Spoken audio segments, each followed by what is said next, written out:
નમસ્કાર દર્શક મિત્રો, ધ લોકસત્તા શોમાં આપનું સ્વાગત છે।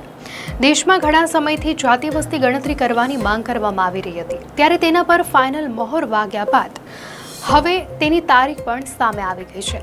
ભારતમાં 1 માર્ચ 2027થી વસ્તી ગણતરી શરૂ કરવામાં આવશે।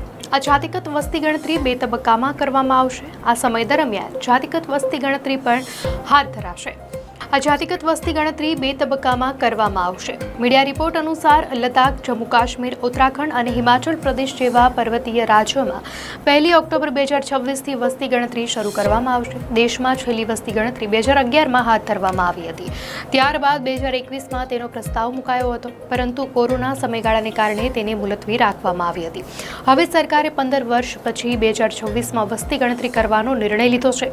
ભારત આઝાદ થયા બાદ પ્રથમવાર જાતિગત વસ્તી ગણતરી હાથ ધરાશે। વસ્તી ગણતરી સાથે જ જાતિની પણ ગણતરી કરાશે।